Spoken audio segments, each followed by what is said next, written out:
Good morning and welcome to today's webinar. My name is Emil Eriksson. I'm a product manager here at Aptis, where I work mainly with our e-commerce related products. Today we're going to have a look at online abandonment, more specifically dealing with online abandonment. What can we do about it? The agenda, we're going to start by having a look at what actually is online abandonment, before talking about, at least theoretically, how to address online abandonment.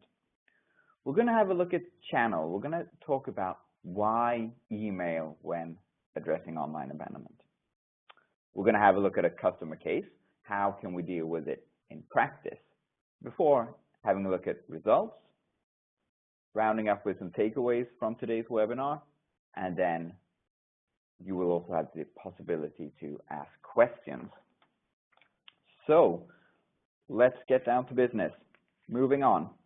What is online abandonment? Now, depending on which type of product you're selling, if you're selling services, online, offline, a combination, then you may have different definitions of what abandonment actually is. For the sake of keeping to the time limit today, I'm going to set the scope pretty strict, and we're going to be defining abandonment as browse abandonment and cart abandonment. Now, browse abandonment is simply when someone views a product on site and leaves without actually adding anything to the cart, whilst cart abandonment is when online visitors have added products to their cart but leave your site without completing the purchase. We'll get back to those definitions a bit further on. Now, you might be wondering, why is abandonment an issue? To paint a picture, and just so we're all on the same boat here before we get going, let's have a look at the numbers. First of all, we see average 60% bounce rate. Now, for those of you that are unfamiliar with the term bounce rate is when a visitor lands on one of your landing pages, but leaves without any further interaction. So it could be a visitor coming from Google. They've searched for a product on Google, ended up on your site, and left without clicking on anything. Some of you may not recognize this number and say 60% bounce rate, that is terribly high.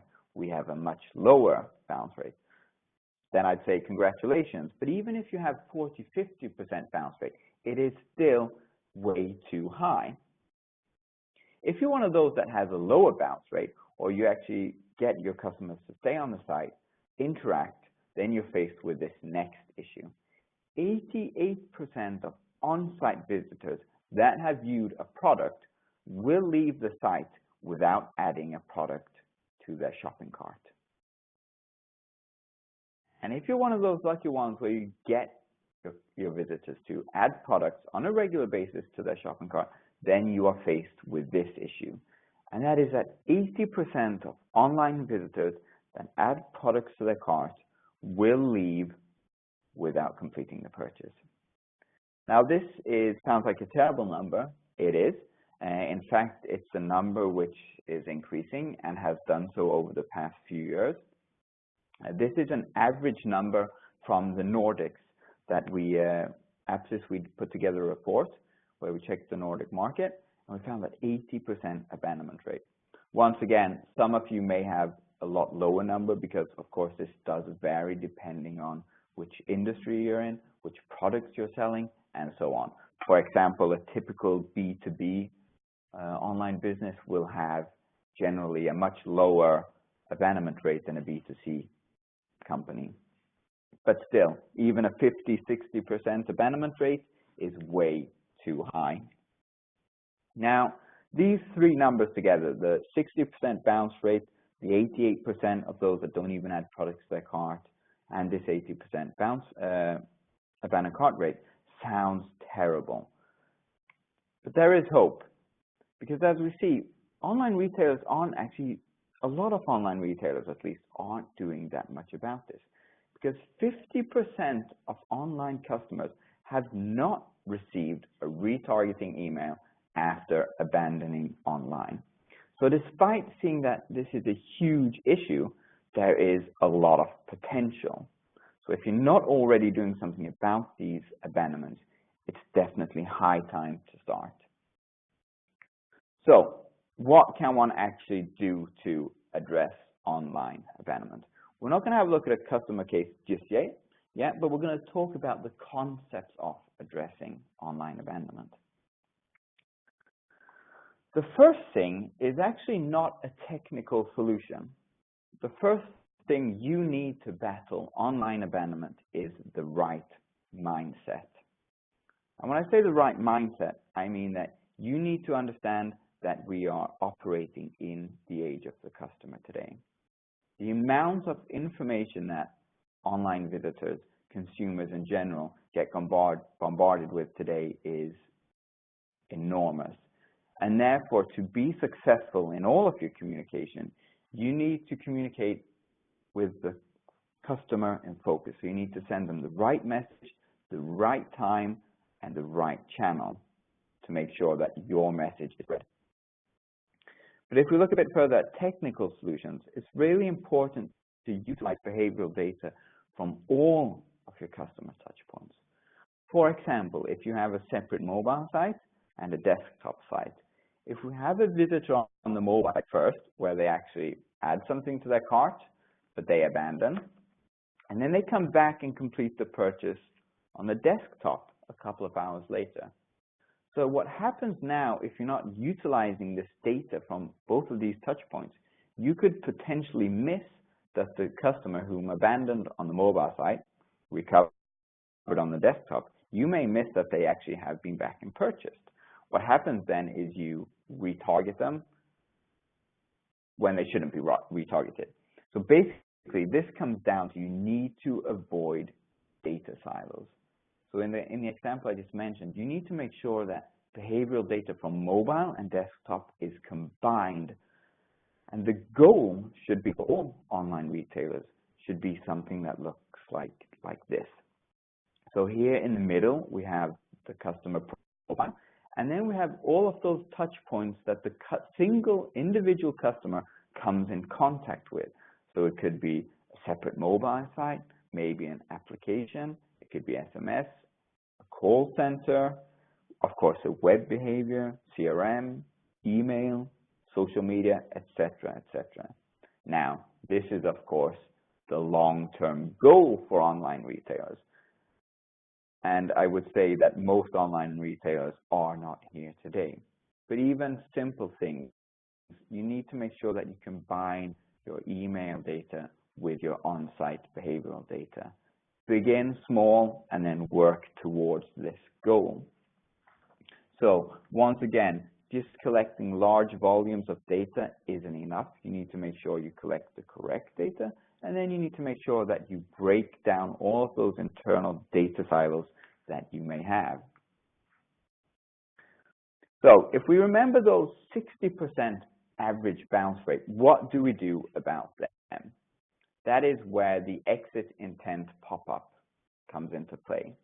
If we look back a couple of years ago, I would say that pop-ups were generally something that a lot of online retailers wanted to avoid. However, if we see that visitors come to our online stores, they have shown some kind of interest in our brand. Therefore, it's really important to make sure that we utilize that early sign of engagement. So basically, what an exit intent pop-up is, it's a behavioral pop-up that is presented to the visitor when they attempt to leave the site. Now, of course, this is all about a balance. We don't want to activate exit intent pop-ups all the time or for everyone. But if you do it in a correct way, they can be very, very effective. And of course, we want the visitor to sign up and provide us with their email address, because the email address is the key which allows us for all future retargeting. So to get the email address within an exit intent pop-up, you need to make sure as an online retailer that you have something to offer the visitor. Now, it's not that uncommon that we see discount codes being given out in exit intent pop-ups. I don't believe that is the way to go. Maybe further down the road, a discount code could be good, but not this early on in the customer journey. I think you should instead be focusing on the content you have, which great products you have, maybe your awesome newsletters. You need to show the visitor that by signing up, they are getting something really interesting to read and to view. We get the customer, the visitor, to stay on the site, and that's when we're faced where we see those 88% will abandon before they even add a product to their cart. That's where the browse abandonment email comes into play. We're going to have a look at a real customer example of this in a whole journey a bit later on. But basically, what a browse abandonment email is a triggered email that is sent based on on-site behavior. So, for example, if we have a visitor that has viewed products within a given category several times within a session, and maybe they've viewed a specific product several times within a given session, what then happens is that this data is put in an email and triggered to the customer. Very simple, straightforward triggered email. Hopefully, which it does in many cases, brings the customer back to the site. And that is when the cart abandonment email comes into play. Because we have the 80% abandonment rate, we need to retarget those that have added products to their cart but not completed the checkout. Just a quick example of an abandoned cart email. This is from the Finnish version of Elgiganten or Elköp, called Giganti. Simple, straightforward email with the abandoned product in focus. Now, moving on, talk about channel. When it comes to retargeting online abandoners, you need to choose your channel very carefully. Different channels will give different results. We've been focusing a lot so far on email as the preferred channel, and I will continue speaking about email further on during this webinar. The reason I want to focus on email is, first of all, you need to make sure that you own your channel. If we compare email, which is a channel that you do own, to Facebook, other social media, SEO marketing, you do not own those channels. You have, first of all, in many cases, you need to pay quite a bit. The rules can change, worst case, overnight. Google changes their algorithms and all of the SEO work that you've laid down. Worst case is not worth that much the day after. But basically, you own email. Another reason for focusing on email as channel for remarketing is the return on investment. The return on investment for email marketing is insane. Now, this number does vary over time, but we do see that it is extremely, extremely high. But I would say the most important reason for focusing on email as the preferred channel is, in fact, that consumers prefer email. Now, I'm sure quite a few of you listening in have read Barometern, which is a report published every year by the Swedish Post. This quote is from 2 years ago, saying that consumers prefer email.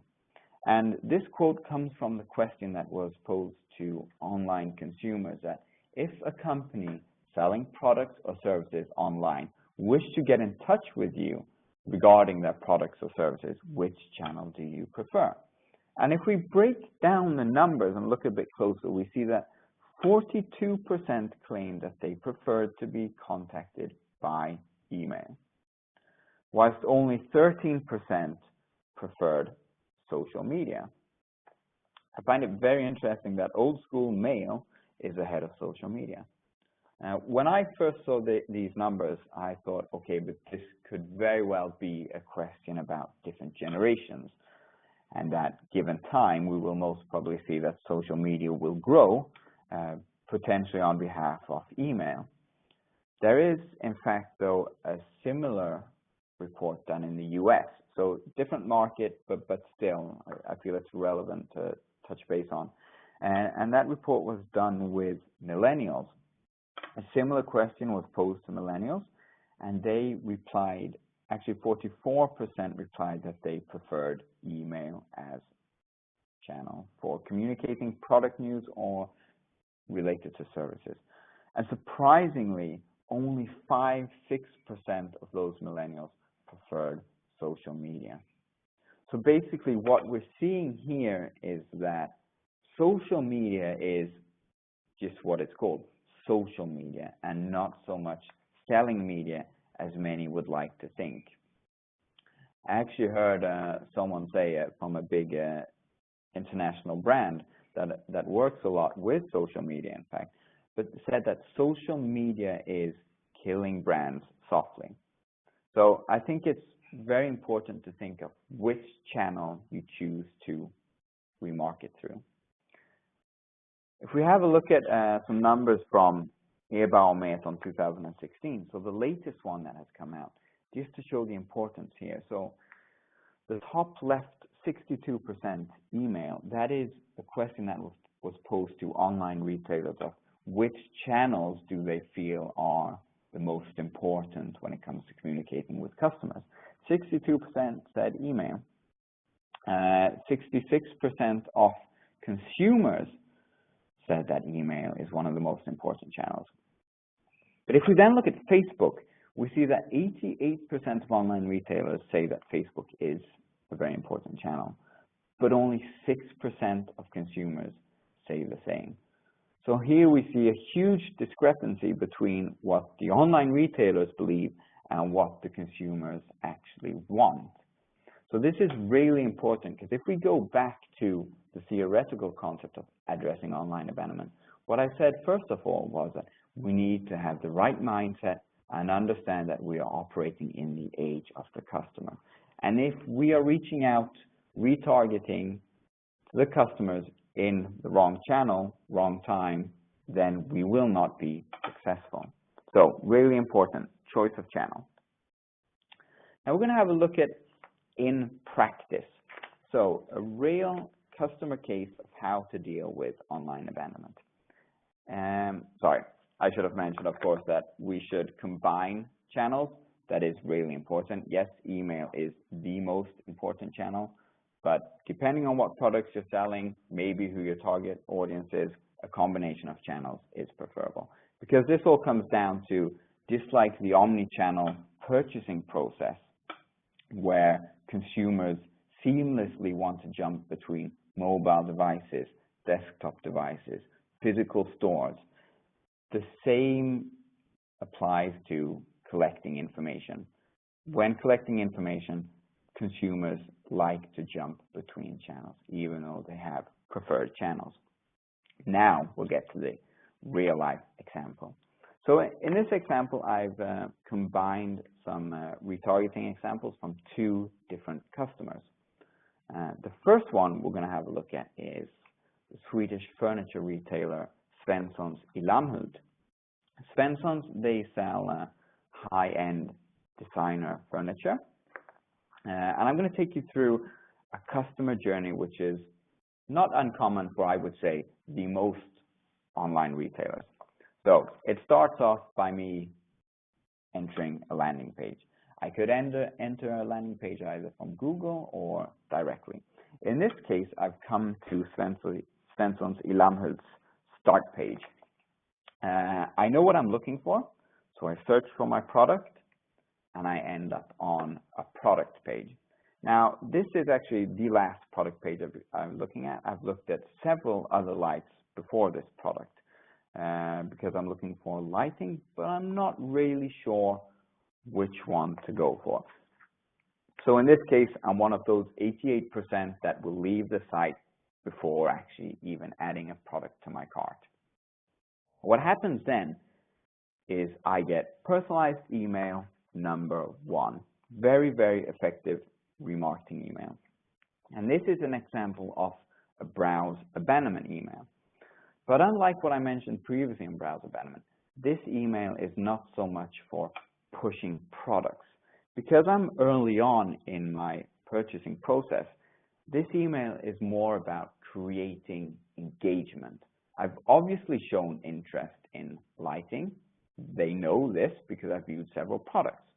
So it's all about making that engagement grow that interest. So what we see in this email is that, now this is in Swedish, but it's telling me how to be successful with my lighting. And there is a call to action button that takes me back to the site. When I click the call to action button, I end up on this landing page, which is based on my previous behavior. Since I've shown interest in lighting, I've received the email, I've clicked in the email, then I land on this lighting guide. Now, as we see in the left-hand column, there is a lot more content on Svenssons i Lammhult, a lot more guides. But in this case, I'm reading about lighting. I feel confident in the choice that I was about to make before, after reading the lighting guide, and I go back to the product page. Now, since I'm more informed, I'm more engaged, thanks to the remarketing and the content on the website, I add the product to my cart. Now, I went a bit crazy here and added some more products, which resulted in me having a cart for 43,000 krona. Now, that's a big decision, a really big decision. And I'm actually going to be one of those 80% now, that average we see in the Nordics, and I'm going to abandon my online shopping cart. So what happens is that within the hour, I will have personalized email number 2 in my inbox. And this is a very typical abandoned cart email. They're thanking me for my visit, but the products are in focus. Also, just below the products, a very clear call to action, taking me back to the store, getting me to continue my purchase.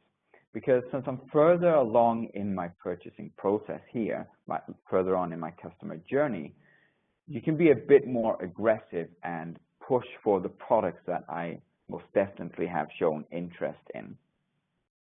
So I click the call to action button and I end up in the shopping cart with my products ready to be checked out. I complete the purchase and I'm really happy with my new products.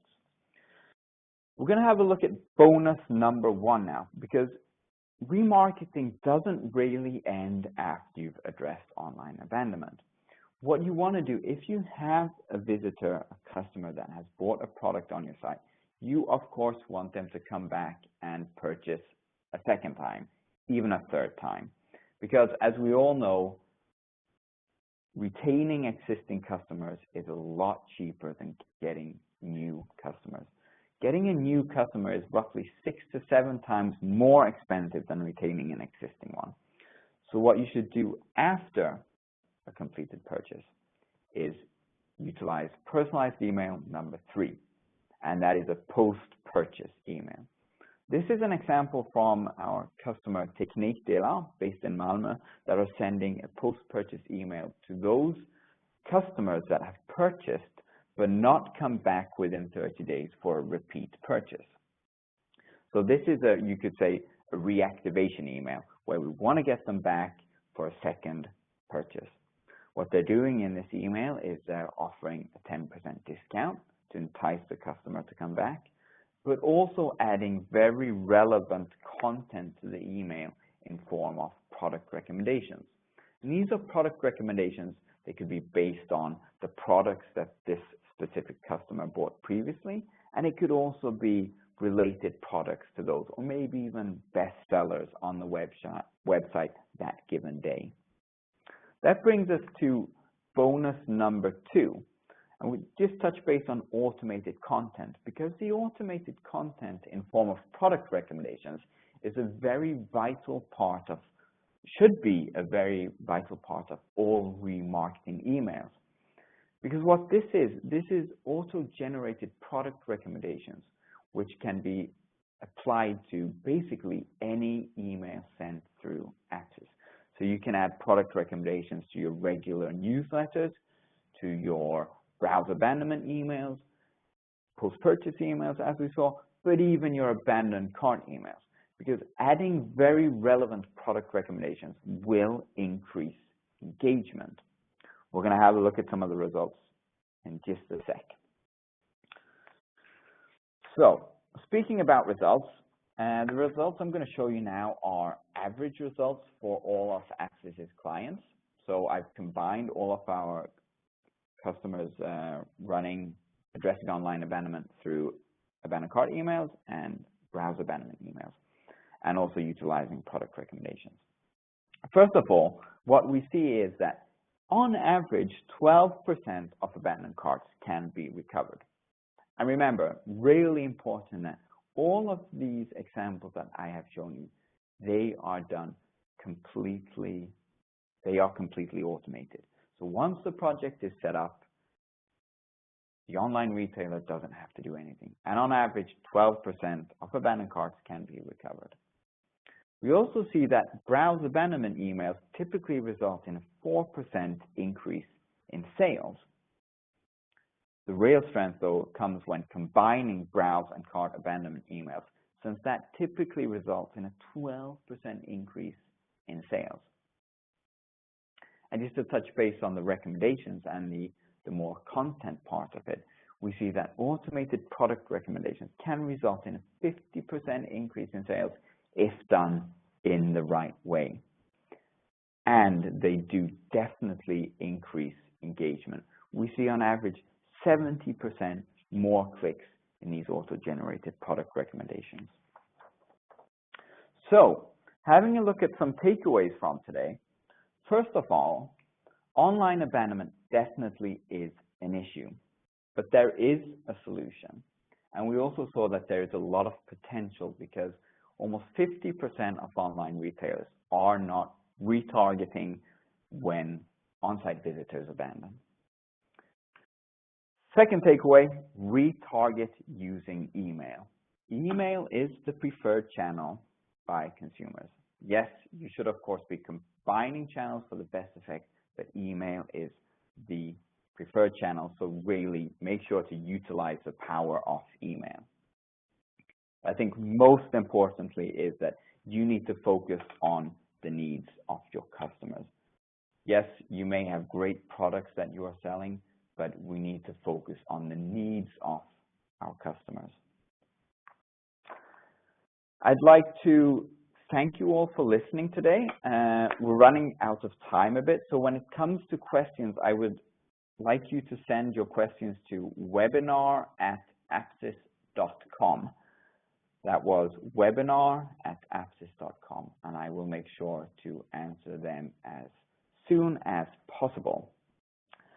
Before you leave, I would actually like to push for 2 events that I will be attending later on this spring. In May, I will be attending Nordic E-commerce Summit and E-commerce Fair in Kista. So if you have the way to Stockholm, please pop by and say hi. And I would also like to push for a book which is on its way, a guidebook for online retailers. So pop into our blog and sign up for pre-booking of my book, which will be out later on this spring, beginning of summer. Thank you all for listening to today's Apsys webinar, and don't forget to go and download our e-commerce report. Thank you for listening in.